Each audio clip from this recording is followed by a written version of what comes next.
نحمده ونصلي على رسوله الكريم اما بعد فاعوذ بالله من الشيطان الرجيم بسم الله الرحمن الرحيم رب اشرح لي صدري ويسر لي امري واحلل عقدة من لساني يفقهوا قولي.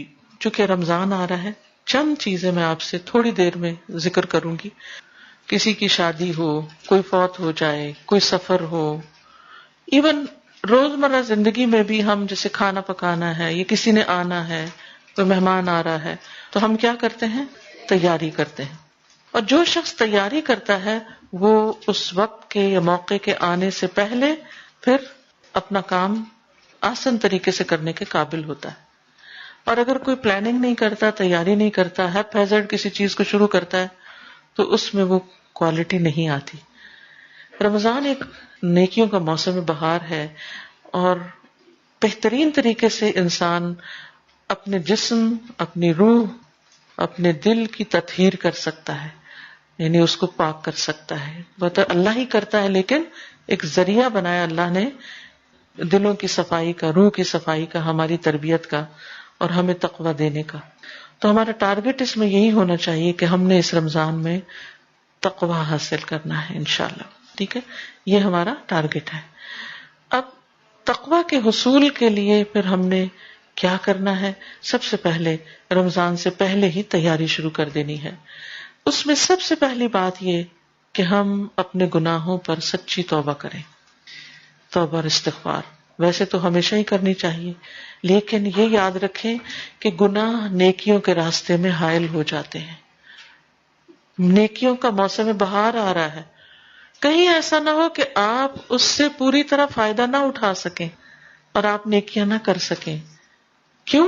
گناہوں کی وجہ سے.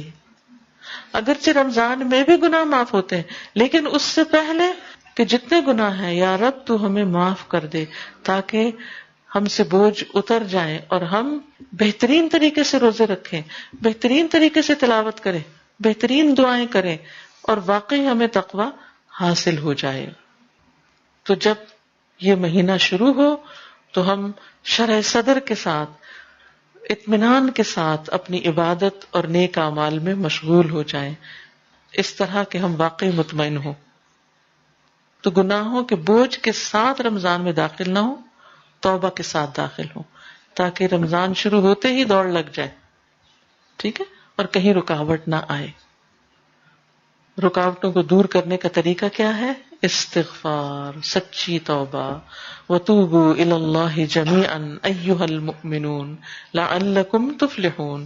تم سب اللہ کے حضور توبہ کر لو اے ایمان والو، تاکہ تم کامیاب ہو سکو.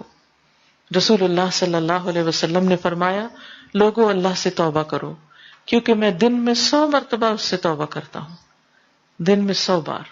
ٹھیک ہے. پھر اسی طرح دعا کرنا. دوسری چیز کیا ہے؟ دعائیں کرنا. خاص دعا کیا ہوگی رمضان کے آنے سے پہلے کہ یا اللہ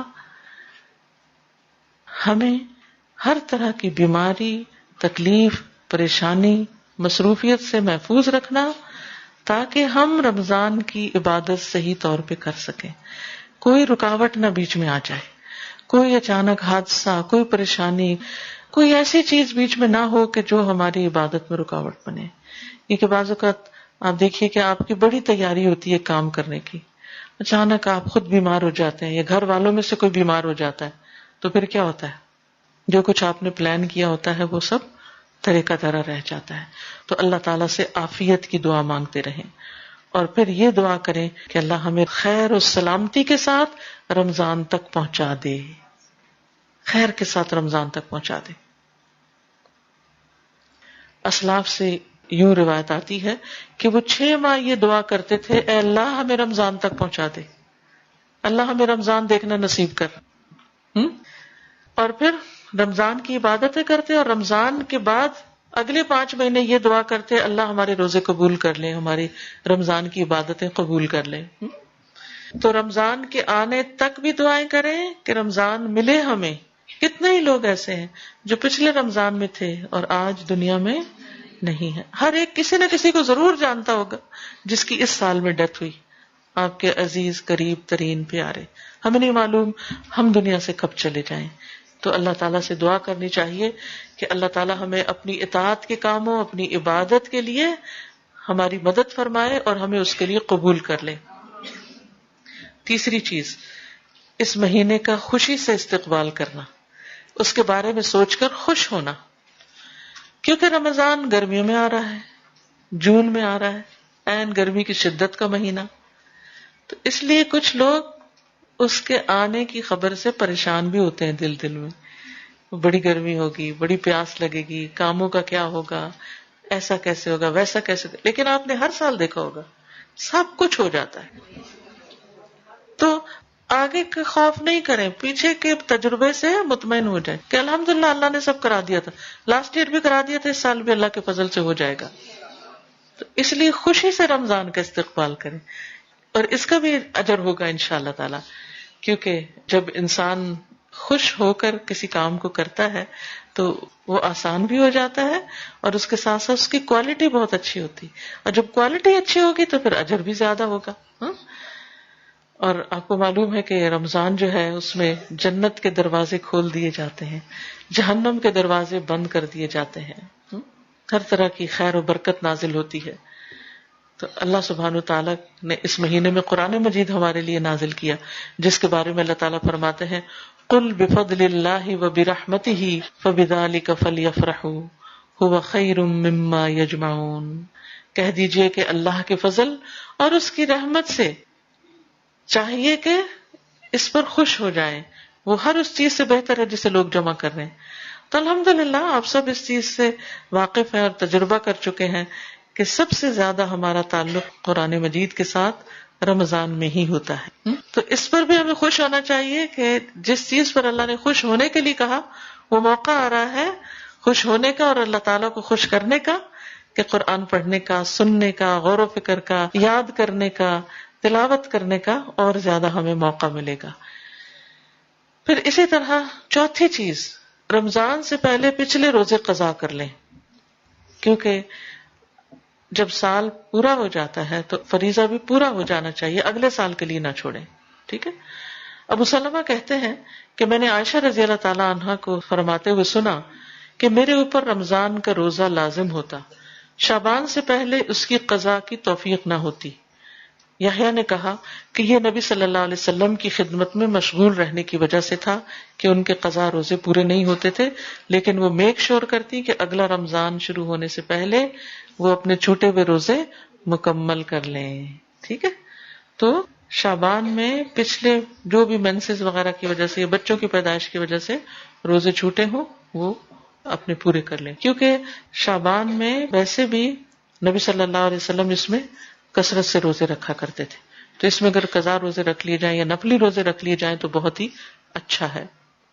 تو حضرت عائشہ رضی اللہ تعالی عنہا کی شعبان میں روزے رکھنے کی حرص سے یا توجہ سے یہ بات پتہ چلتی ہے کہ دوسرے رمضان کے آنے سے پہلے پہلے اپنا قرضہ چکا دینا چاہیے، جیسے حج پہ جاتے ہوئے ہم اپنے قرضے چکاتے ہیں نا، تو اسی طرح رمضان آنے سے پہلے بھی اپنا قرضہ چکا دینا چاہیے۔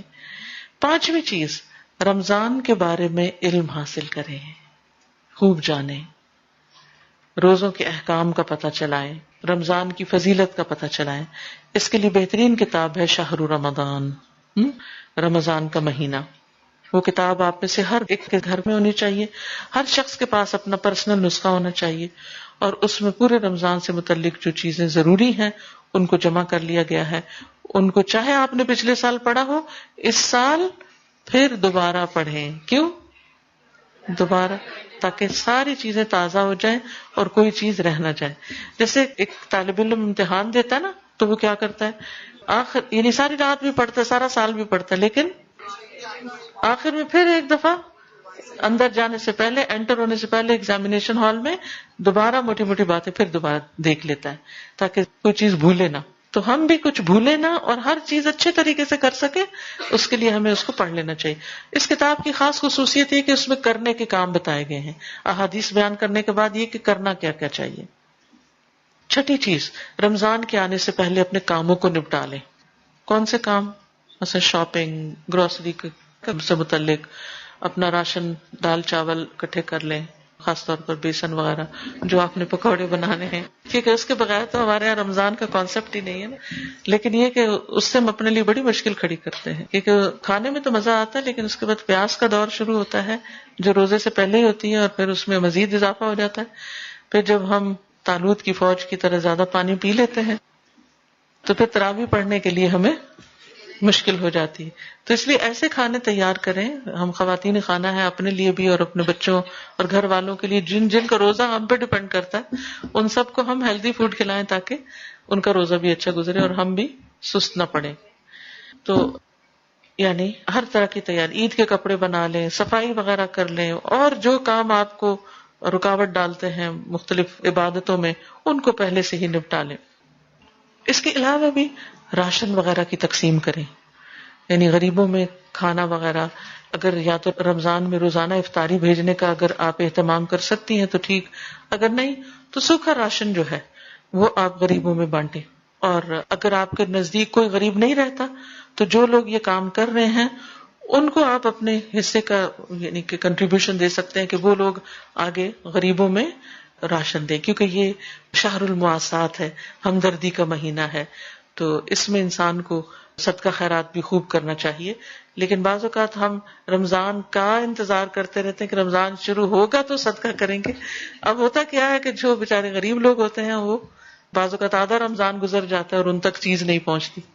تو اگر آپ ان کو کپڑا دینا چاہتے ہیں یا راشن دینا چاہتے ہیں یا کچھ بھی کرنا چاہتے ہیں تو ایسے کام بھی شعبان میں ہی نمٹانے کی کوشش کریں. وہ کھائیں گے جب رمضان میں تو ثواب مل جائے گا نا، یا پہنیں گے رمضان میں تو ثواب مل جائے گا آپ کو. ٹھیک ہے. قرآن کی تلاوت شعبان میں کیا کرنا ہے؟ قرآن کی تلاوت عام مہینوں سے زیادہ میک شور کہ اگر جتنی آپ روزانہ روٹین میں کرتے ہیں اس کو بڑھا لیجئے لازمی طور پر. سلمہ بن کہیل کہتے ہیں کہ شعبان کے مہینے کو قراءت کا مہینہ کہا جاتا ہے. یہ کیا ہے؟ شہر القراءہ، قراءت کا مہینہ، اس میں قرآن زیادہ پڑھا جائے. عامر ابن وقاص کے بارے میں آتا ہے کہ جب شعبان کا مہینہ شروع ہوتا تو اپنی دکان بند کر دیتے اور قرآن کی تلاوت کے لیے فارغ ہو جاتے.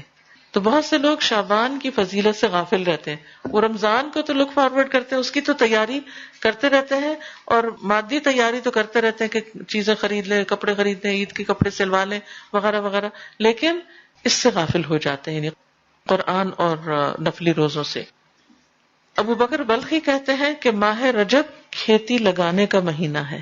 رجب کھیتی لگانے کا مہینہ ہے، شعبان کھیتی کو پانی لگانے کا مہینہ ہے، اور رمضان کھیتی کاٹنے کا مہینہ ہے. ان کا یہ بھی کہنا ہے کہ ماہ رجب کی مثال ہوا جیسی ہے کہ ہوا چلتی ہے پہلے، شعبان کی مثال بادلوں جیسی ہے کہ پہلے ہوا چلتی پھر بادل آ جاتے ہیں، اور رمضان کی مثال بارش جیسی ہے. اور جس نے ماہ رجب میں نہ تو کھیتی بوئی نہ شعبان میں کھیتی کو پانی لگایا تو وہ رمضان میں کھیتی کیسے کاٹے گا؟ گویا کسی کام کے کرنے سے پہلے اگر آپ نے تیاری ہی نہیں کی، پلاننگ ہی نہیں کی، تو جب کام سر پہ پڑے گا تو اس وقت آپ وہ کام اچھے طریقے سے کر نہیں سکتے، رمضان کے مہینے سے بھرپور فائدہ اٹھا نہیں سکتے. تو اللہ تعالیٰ سے دعا ہے کہ اللہ تعالیٰ ہمیں رمضان سے بھرپور فائدہ اٹھانے کی توفیق عطا فرمائے. وآخر دعوانا ان الحمد للہ رب العالمین.